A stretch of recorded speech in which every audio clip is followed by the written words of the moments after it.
Hi, and thanks for joining us on Live with Squacky today. I'm Val Kelly, owner, president, CEO, and executive producer of Mid-Atlantic Voiceover LLC.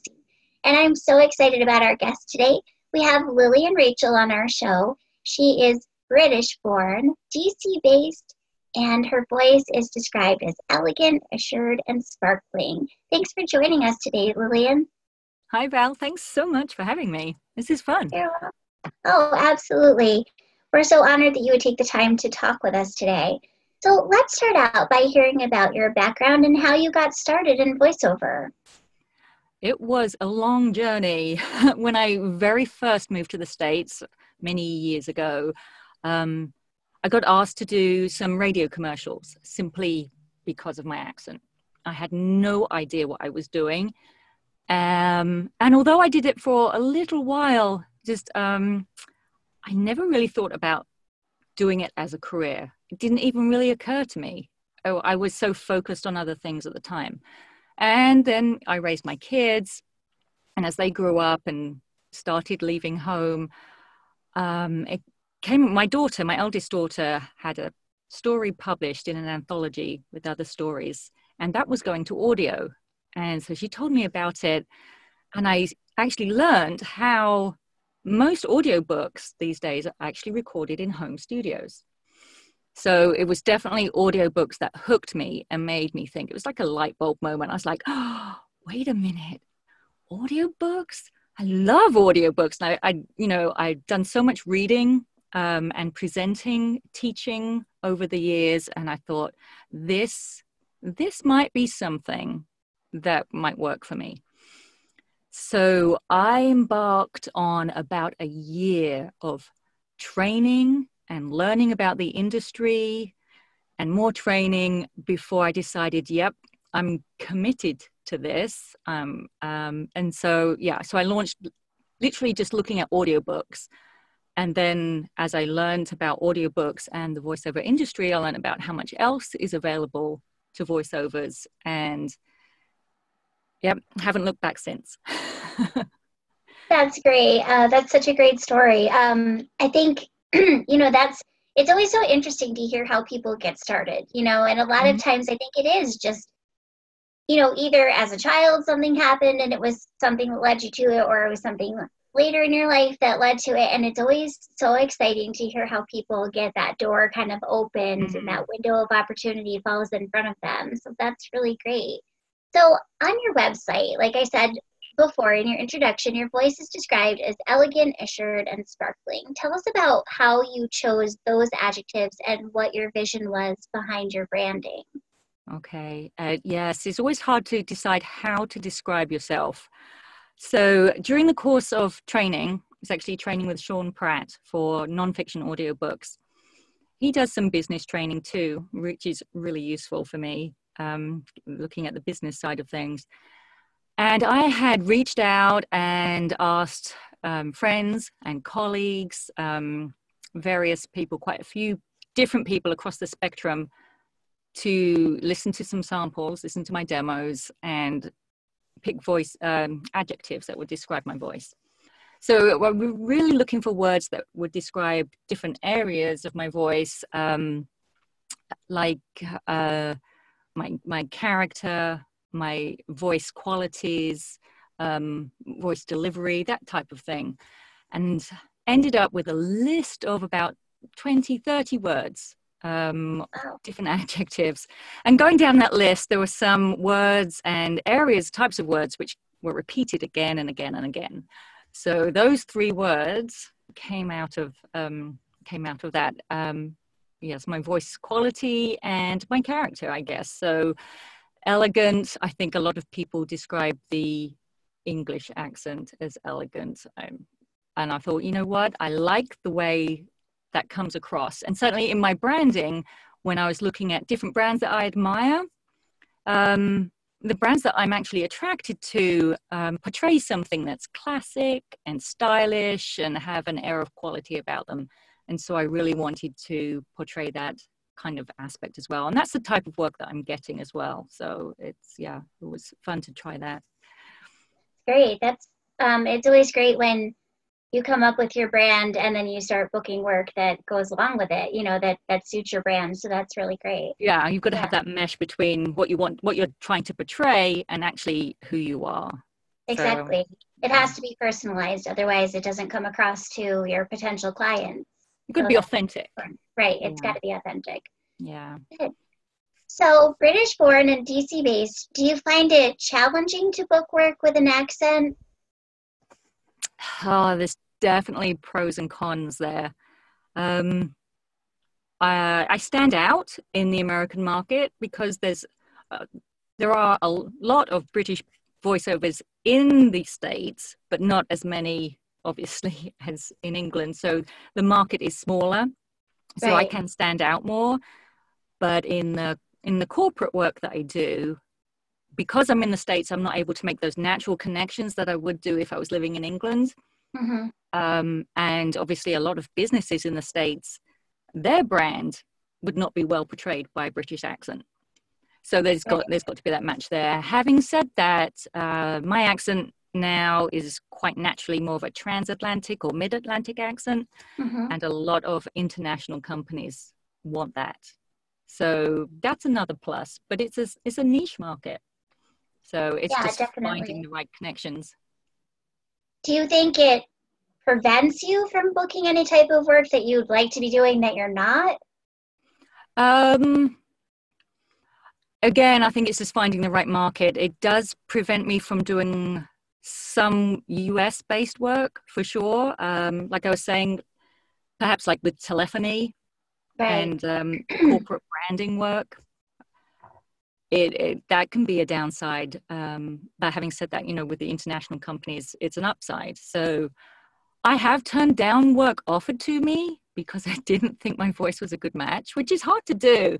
But this was actually for an audiobook, and it was a lovely book, and I really wanted to do it, and I really wanted to work with the author. But the setting of the book just wasn't right for a British accent. And so, you know, I had to turn it down. But that's what's right for her. And I think in the end, he appreciated that, and I was able to recommend somebody, and it worked out really well for both of them. So it's just, it does have its challenges. Yeah, definitely. I think, you know, I can definitely relate to it in on a personal level of not having, I don't obviously have a British accent, but having like a higher pitched voice. And it's a niche voice. Yeah, it's a niche voice. And so it's, you know, there's a lot of genres of voiceover that I would like to do that are not necessarily suited for my voice. You know, sometimes I'll do the audition anyway, which is kind of funny, but at the same time, you know, sort of going into it a lot of times that you're probably not going to get it, only because of the fact that they wanted, you know, something else. But it's always, I think it's always fun to do the audition anyway. You know, not always, but a lot of times. Yeah. It can be fun anyway. If you've got the time, then why not? Exactly. So let's talk goals. What are two of your major voiceover goals that you'd like to accomplish this year? Okay, so this year, obviously, being at the beginning of the year, I've been thinking a lot about what to accomplish this year. One of them, for sure, because most of my work comes from audiobooks. So, and I want to seek more audiobook work coming up this year. I really have to streamline my whole process so I can do more work, so I can do better quality work off the bat. So I'm not listening to it myself and thinking, oh, I want to take two on that, you know, so I can get, you know, on that first track that I lay down, that's what I want it to sound like, you know. So I'm streamlining my whole process as far as audiobook recording is concerned, and I've already started on that. So I'm pleased with the way that's heading. Also, I think two major goals. So that was my major goal, was streamlining my audiobook work. The other thing is I'd like to seek more e-learning work, which means I have to have a specific e-learning demo to market. And my narration demo I have right now has e-learning on it, but it's, you know, it's got in-show narration and e-learning, everything on it. So I need to do a specific e-learning demo. So that would be the other thing. Right. Yeah, I think you can probably still book e-learning work with your narration demo. I think you can still make it And I happen. have done, and I have booked Yeah, work with that. But yeah. yeah, But I think if you want to specifically book more work with it, you probably do have to have a separate demo. Unfortunately, it's the way the unfortunately, business has gone. Yeah, yeah, because it's every separate yeah. genre of voiceover Yeah, seems to so need yeah, their own. the work that Yeah, I've booked for my e-learning has been good so far, but I think that's something I would like to do more of. yeah. I Again, think it's there's a like lot of coming from a it. teaching background. I just, I love it. So Yeah, yeah. definitely. So, who have you trained with, and what have you learned that's been vital to the success of your voiceover career thus far? I mentioned earlier, I'm training right now with Sean Pratt. He's an excellent coach for nonfiction audiobooks and e-learning too. So yeah, he's not called the Ginger Yoda for nothing. He's a really good. I've learned so much, and I think with him, apart from all of the technique that I've learned from him, which has been priceless, I've also really benefited from hard deadlines, which has made me realize that time management, learning time management, as far as working to hard deadlines, that really benefits me rather than some kind of, I'll get it finished. So I love working to those hard deadlines and even those quick turnaround jobs. I've learned that. It's been really good. And then other coaches that I've worked with, at the beginning, I worked with James Foster on fostering characters, which was really good for fiction audiobooks. He has a great technique that he teaches, and now I did it live with him one-on-one, but he also has like a webinar course now. It's come Oh, out. It's cool. really accessible to a lot more people. And I really enjoyed working with them. I think one of the things as voiceover, there's so much training available to us out there. There's e-learning sites and groups and webinars and so many online opportunities, as well as the everything that's available that you can get to as far as courses. It's really choosing which ones you want to do, and where you want to put your time and money. And one thing I learned fairly early on was, for general things, yes, I think joining a group webinar is really cost effective and you're going to learn. But if you want to really work on your technique, you've got to work one-on-one with a coach. Oh, absolutely. Yeah. I You do. just I think, got to do it. Yeah. yeah, I think the group sessions are great for a little bit more of like a generic topic, Mm-hmm.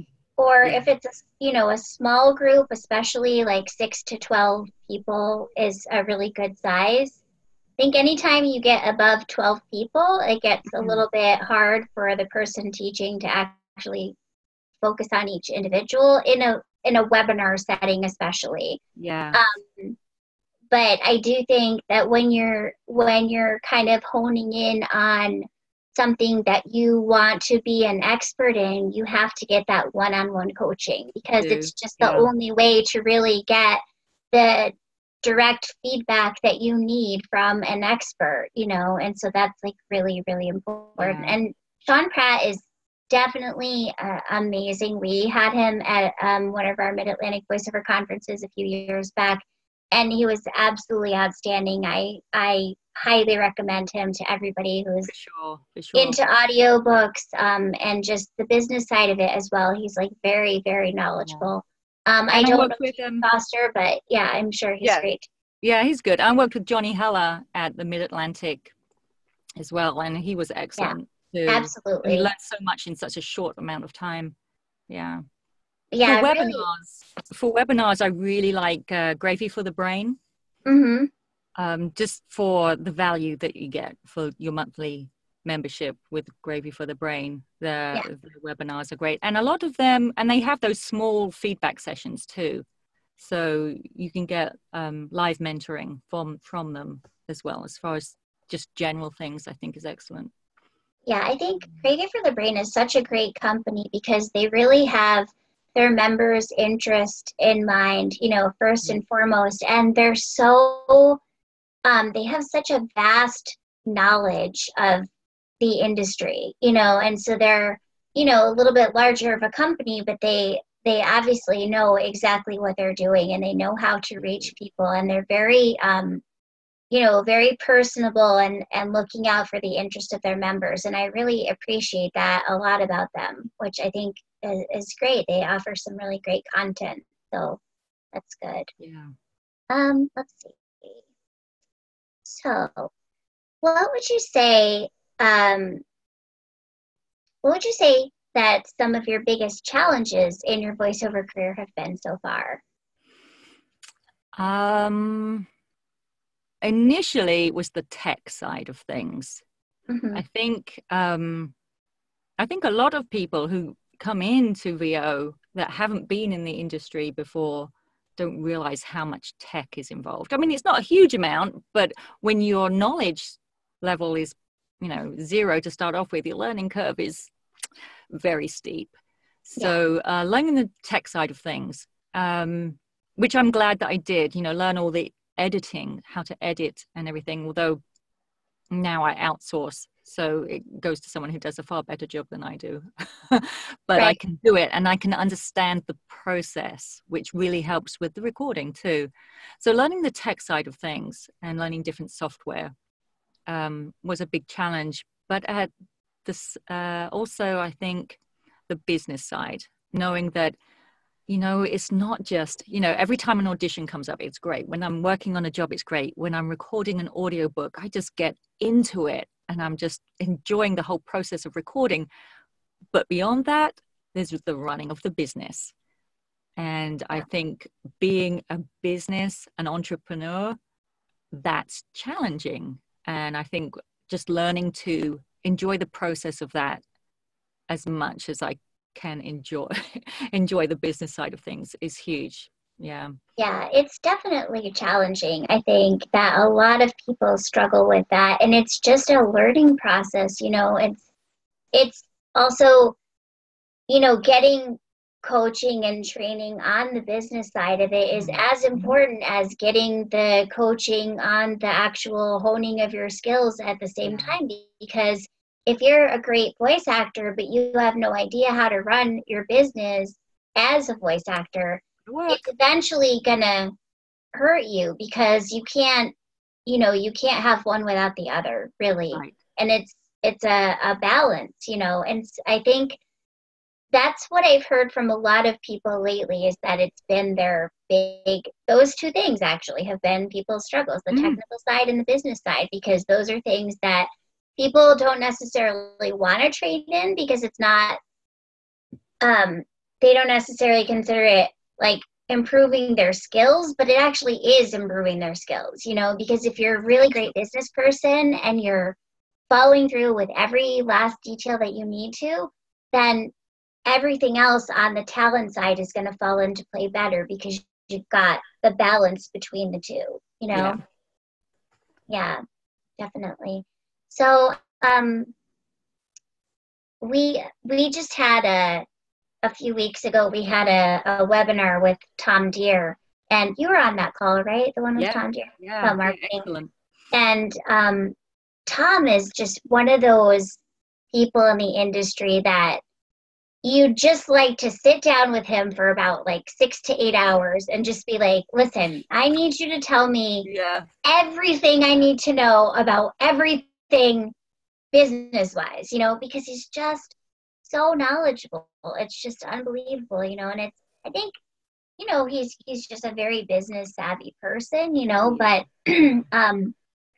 he's definitely someone that I recommend to everyone, because he's so knowledgeable about doing your taxes and how to market yourself and how to, you know, I mean, there's just so many things that it's nonstop. You know, I would say that a smart idea for voice actors would be to make that investment and dedicate yourself to training with someone like Tom once a month at least, you know, so that you can, whatever it is that you're struggling in business-wise or marketing-wise, he's probably someone who can help. I mean, obviously Mark Scott, of course, is another guy No, who's who's the other really name I was going great to mention? as Yeah. marketing and branding and the business side of things. Definitely between the two of them, they're like a powerhouse in the voiceover industry. And I think that both of them really have a great understanding of how the business works, and they're really reputable coaches that I would definitely recommend. So For sure. And they're good at they don't just have the knowledge, they're good at breaking it down and presenting it to you in a way that you can take it on board and then put it into action. exactly. And that's going to be one of my focuses this year, is on marketing. I have to learn to do that better. And it's a commitment I have to make to myself. And I have to set aside time out of the booth to market. And it can be hard to pull yourself away from the booth sometimes. When I've got a long project going, I just kind of want to keep going until I finish it. Right. But, I have to learn to spread that out as the time allows, and then spend time on the marketing too. Yeah, absolutely. I think that is definitely that's definitely what a lot of people struggle with, is the marketing part of it. And like we said, the marketing and business aspect of it are two things that just really, really tough. But we'll get there, right? We'll get there. I don't know, maybe it's because we're in an industry with creatives, as people say, and I think so. People, we have to kind of change that mindset that marketing is part of being creative too. It's not just paperwork. Yeah. It is. And I think it's just, you have to get in the mindset that this is part of it. You are a creative, you're an actor, and it's all part of the industry. If you look at some of the most successful actors, I mean, honestly, they probably have a marketing team working for them. So that, I feel like, makes a difference. But, even when I look at, singers and people in other parts of the industry, it's like, look at some really successful entertainers. What are they doing in their marketing? And I was saying that to someone, and they were like, yeah, but, somebody I've noticed who has a big social media presence is like Ariana Grande. Obviously she's in a different part of it because she's a singer, and she's hugely successful, talented, and famous, and amazing, and I really admire her as a person. But she is now, I say she. Do I know personally that it's her on her social media tweeting and doing that? I don't know. Maybe she has a social media manager. Could be, but it seems a lot of times very personal what she's putting out there on Instagram and Twitter. So let's just say, for example, it is her. When she has a new album coming out or a new single, she is all over the place. And she's promoting and putting out pictures and giving snippets of her songs. And she's on top of it, in a very, organized and creative way. Now, if it is her, then bravo, because she's doing fantastic. I mean, her music is hugely successful. And I look at that, and I also look at, I'm also a fan of the band 30 Seconds to Mars. And Jared Leto is also an actor as well as being a musician. But when he's putting stuff out, this goes back to social media, when he's putting stuff out for a concert, a tour, whatever he's doing, whether it's promoting new t-shirts or promoting a concert, whatever, he's on all the time, every single day, and I know he has people marketing for it, you know what I mean? He's got a team of people, of course, they all do. But at the same time, if you break it down and you look at just those two examples of people, and you go through and you look at their social media presence, it's really something that I take as an example of this is how successful I want to be. You know what I mean? Well, we can take inspiration, can't we? We should find accounts, examples of marketing and social media accounts that inspire us and that we can learn from, for sure. Yeah, I definitely, people will be like, oh, Val, here she goes again about her bands and whatever. But the thing is that it's not just me as a person being a fan of these people. It's me as a person and as a business owner looking at them to inspire. How can I take what they're doing that's outstanding and apply it to my own business, Exactly. And I think that it's a really good way to, find inspiration from people and then say, okay, what are they doing that I'm not doing that maybe I could do? And okay, I don't have a marketing team working for me because I'm not Jared Leto, but at the same You time, can scale it down and scale still it down about 1,000,000,000 notches. Okay. And that's where I am, but it's fine. You know what I mean? Because I wouldn't want to be on that level, really. But the thing is, just to take those people as examples, I think it's a really good process that other voice actors can take and say, okay, who inspires you? Look at that. And then look at their social media accounts, because social media is huge right now. Instagram, Twitter. We all know how I feel about Facebook, but, they're still on there. You know what I mean? So, like, I'm not a fan, but yeah, it's there. And I mean, you can look at what other people are doing and take examples from that. That's another way to learn. And it doesn't cost you anything to be looking at other people's accounts. Now, I'm not saying stalk them. I'm just saying take a look. Research.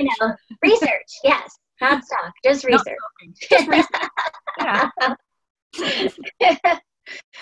So that's good.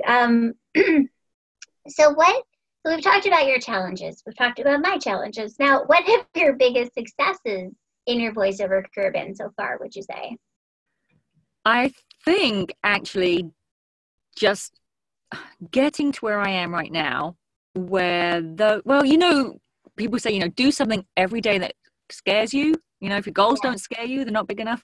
Right. And those things, like even this time last year, those things which scared me, those things which I would do, like even auditioning for a job or reaching out to a coach, a higher caliber coach, say, or taking on a particular type of book or a job, those, or, a live, a live call during a coaching session or a recording session.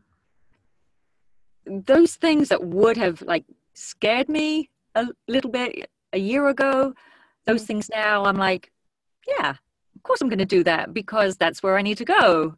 So I think, which now kind of scares me because now it means I've got to elevate my goals to find new things that scares me just a little bit. So I think when I look at how far I've come in the past 2 years in my career, it amazes me, especially, at the beginning of the year when you're changing, if you look back, you look forward, and I'm like, wow, I had no idea that I would be where I am now this time last year. And it kind of scares me to think, if I keep like this, if I, stay dedicated and keep reaching just that little bit further out of my comfort zone, then think of where I'm going to be this time next year. Yeah, absolutely. I mean, you just have to keep moving forward. It's definitely, the same. 2017 was like a very bad year for me on every level, just disastrous. I made a lot of mistakes and a lot of things that, are in the past. You can't look backwards. You can't go, oh, that was a horrible year. Yeah, it was. Okay, now let it go. Okay. Now and focus forward. 2018 was okay. It was on the up. 2019, it's a new year. Let's go. So I think it is definitely like you can accomplish so much in a year, so as you long just as you're doing it step by step. Exactly. Just keep moving forward. You can't look backwards and go like, oh, remember when I did that and that blah, was blah, blah, such a screw up.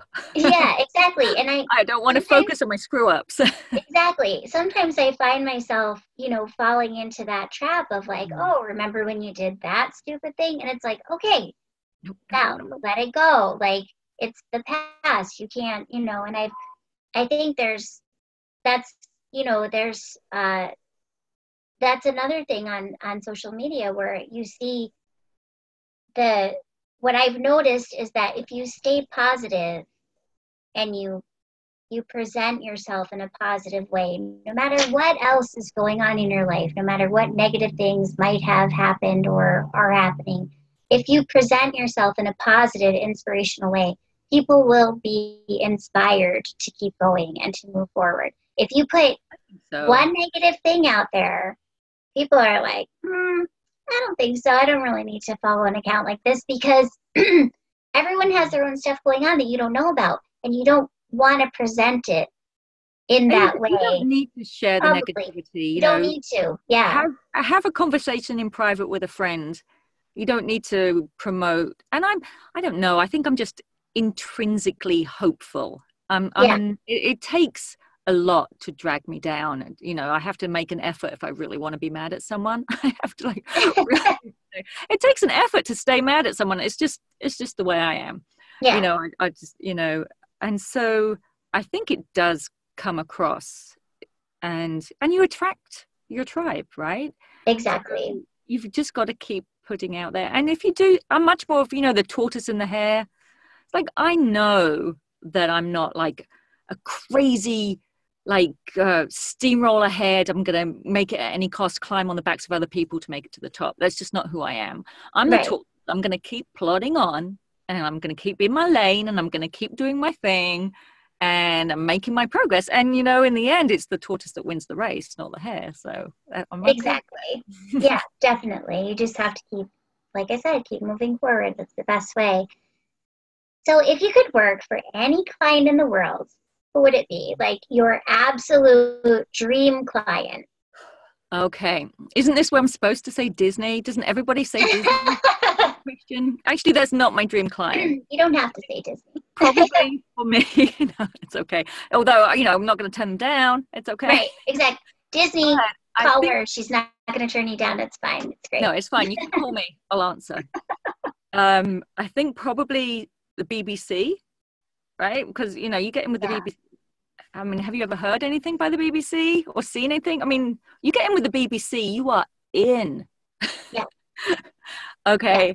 And a huge respect for them, because I think ultimately I'd love to work in documentaries. Yeah. And so the BBC or National Geographic, Discovery, and I would just love to hear more female voices on documentaries overall. Yeah. I was actually thinking about your voice the other day, like when we were getting, you know, we talked about doing this interview, and I was watching, I can't remember what channel, if it was like Discovery Channel or something like that, with a documentary or something. And I'm like, you know, I could totally see you doing something like that. And it was I don't know if you would describe it as like an in-show narration kind of thing. You know what I mean? It might have even been like an animal show, like an Animal Planet kind of. It could have been National Geographic, something like that. But it was very, it was just very elegant, you know? And I could definitely see you doing something like that. I could definitely see you doing that, or even like in a museum where they do like the museum tours and with the headset, you know, those areas I would love Smithsonian kind of stuff, because we're right in DC. So all of those companies need to call you. Just putting it out there. Put it out there. You never know where it's going to go. Putting it out there. Yep. So how do you, switching gears a little, how would you say that you keep balance in your life between voiceover and being a mom and a wife and everything that you do? I wing it. I do wing it on a day-to-day basis, but like we were saying before, it's, you know, family is the priority. Yeah, that's the end goal, is, you know, is family, and so I wing it, but that's always the priority. So I'm always winging it in that direction, family first, and they know that. But I'm also very blessed to have a supportive family, and they're really supportive of my career. So, and my kids just love it, that I have something that I enjoy so much and that energizes me, and that, you know, is working for me, and they love that. So if an audition comes up, or I've got a deadline that I have to meet and I have to work in the evening or weekends, then they're like, go do it, Mom. You know, that's fine. So I'm really, really blessed there, for sure. So the work-life balance, sometimes it's way out of whack. and everything falls by the wayside.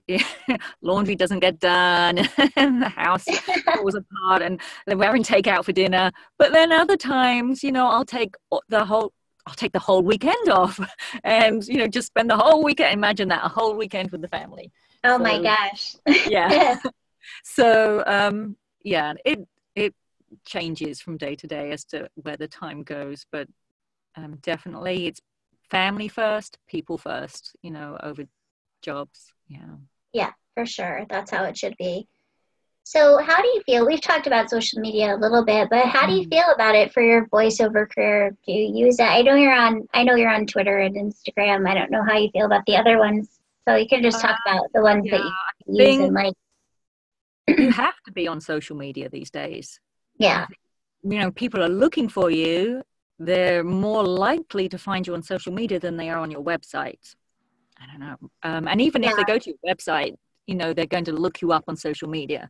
And even potential clients are going to look you up and see, are they really, if we're going to have her to be the voice of our company, they want to make sure that I'm not, doing crazy, stupid things on social media. Right. I think you cannot get away with it these days not being on social media. I guess you can, but it's unlikely that if you're on it, you've got to be careful what you're doing on it.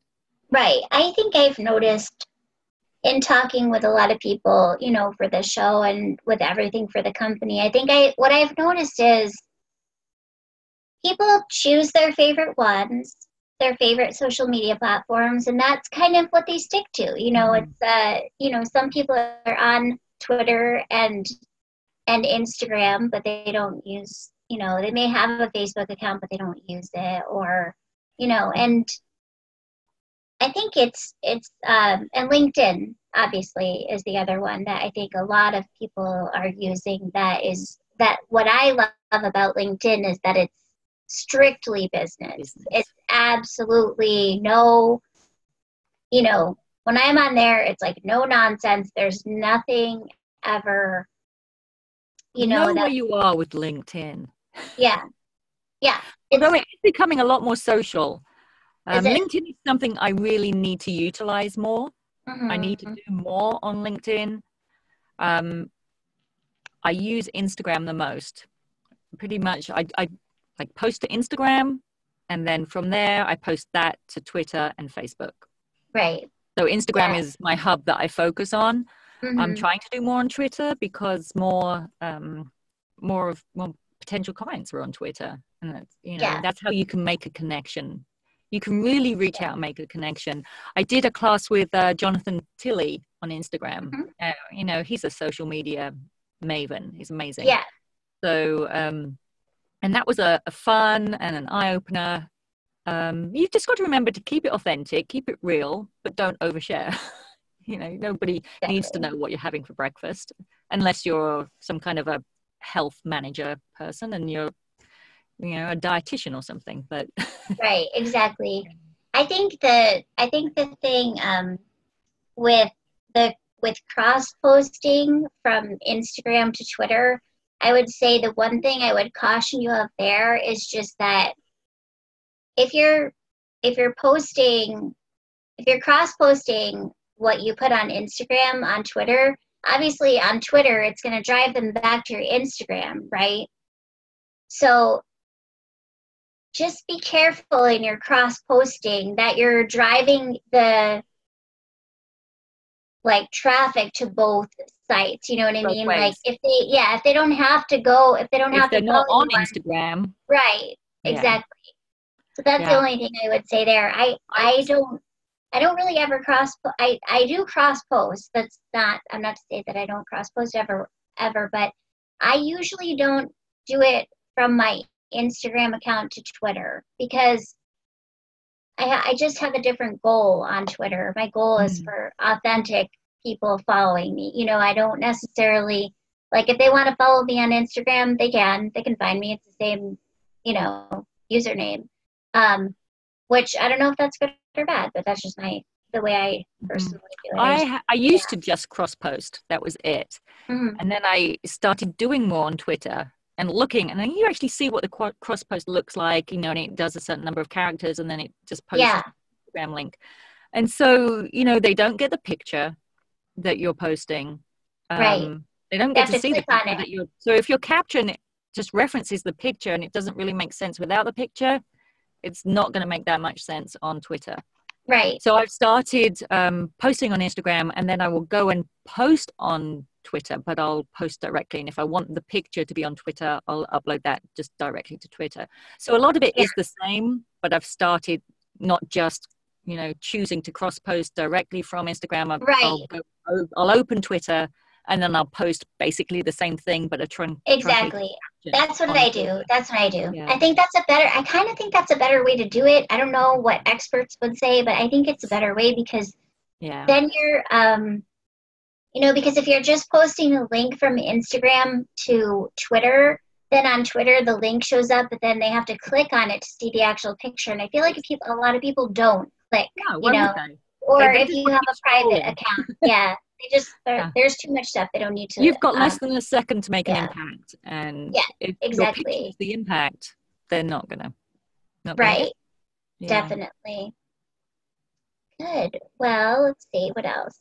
So, do you have any plans to attend any upcoming workshops or conferences? Apart from MAVO 2020, which I've already booked for, and that's huge. Okay, that's huge because it's not until 2020. And I've been a military spouse for my whole adult life, and I'm booking something 2 years ahead. I'm used to not even knowing where I'm going to live 2 years from now. It's huge. My husband's retired now, but like the idea of booking something 2 years ahead, it's like, oh, wow, that's huge. So I'm looking forward to that, by the way. This year. Thank you. That's an honor that you would book it 2 years in advance. I was actually, you know, pleasantly surprised that a lot of people had such a good experience at 2018 that they would want to book 2020. It was so worth it.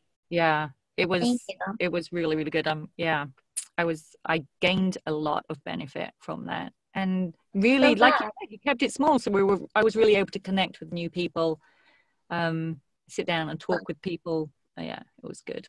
Well, 2020 will be off the charts. Amazing. So it's a good thing you got your ticket when you did. Good. Okay, so for other conferences this year, I have been dithering and undecided about what to do. So I'm still up in the air about that. You know, VO Atlanta is looming large now because it's next month. And I haven't booked that. Soon. And I'm undecided, simply because I'm leaning towards going to APAC, the Audio Publishers Association. I'm going to be focusing on audiobooks. I'm thinking APAC, where I can actually meet some publishers, might be the way to go. Yeah. I'm thinking about that, and it's only up in New York, so it's not too far to travel from here. And When's APAC? May. Oh, it's in May. Okay. It's in May, the end of May, right before my daughter's graduation. So that was another one I was hesitating about. So it's May 28th, so it's right before senior graduation. Oh wow, that's really close to graduation. So I would come back one day and her graduation would be the next day. So, oh gosh. Then the other one is WOVO. I was looking at maybe going to WOVO, which isn't until October, I think. I think it's October in Las Vegas. Okay. So, and we lived in Las Vegas for 4 years. I have friends there. So that's another little lure to go there. Because exactly. I say hi to some friends while I'm there too. So I still haven't booked for a conference. You're undecided. There's so many, you know, there's so many now. They just keep popping up everywhere. Definitely VO Atlanta is coming up in March. A lot of people are talking about that. The biggest one, I think definitely in the country, if not in the world, to be honest, the largest conference. I hesitated too about that. I thought about it this year. I was like, maybe. I like going. I have always a good experience. But I just can't do it this year. I can't. I have to put family first, and my priorities are on other things right now. So, and more on my more on improving my personal voiceover career. So I'm going to invest the money in getting my animation demo done instead of. That's exciting. Yeah. So I'm excited about that. But it's definitely, for anyone thinking about it, VO Atlanta is a great conference to go to, as is WOVO, and I'm sure APAC is as well. I don't have experience with those two conferences, but I've only heard good things. So yeah. I've heard good things. So it's just choosing where you want to invest your time and your money, because there's so many opportunities out there. There's a lot of opportunities. You do have to think about the investment, because you have to think about, prioritize, what are you looking to accomplish from going to it, and have a strategy going in. And if you do that, if you go in with a strategy of what you want to get out of it, then you're much more likely to come out of it with something really good than if you just go in and you're like, oh, this is whatever I get out of it, Yeah. Sure. So what are you working on now that you're allowed to talk about? Right now, I'm working on a couple of audiobooks. So I actually had time to do one for Learning Ally, which I've been wanting to do for a long time. Oh, good. So, I don't know if you know about Learning Ally. I think they used to be books for the blind, audiobooks for the blind. They do books for schools for dyslexic children, so that they can enjoy books too. So I've really enjoyed doing a short children's book for Learning Ally, which is good. They're a great company to work with as well. Absolutely. So I recommend them to all voiceovers, just to have fun working with them and lending your time to them. If you have some extra time and you want to do something to give back, it's a great company. I love and Learning they have Ally. different things. They have great people running that. They have some which are more urgent, and then they have others which are on a longer timeline. So they really work with you to fit your time and your voice. Yeah Fantastic. So, and then I've got a fiction book coming up set in dystopian London, which is a lot of fun. So I'm looking forward to that one, because it's different kind of genre than I've worked with before, and it's in first person, which I've been wanting to do for a long time. So cool. I'm really excited about that one. Yeah. That's great. Well, it was so great talking to you today, and thank you so much for being on the show. I appreciate your time, and we wish you the absolute best in everything you do, and the best of luck, and we look forward to talking to you again in the future. Thanks so much, Val. Lovely to talk with you too. Thank you.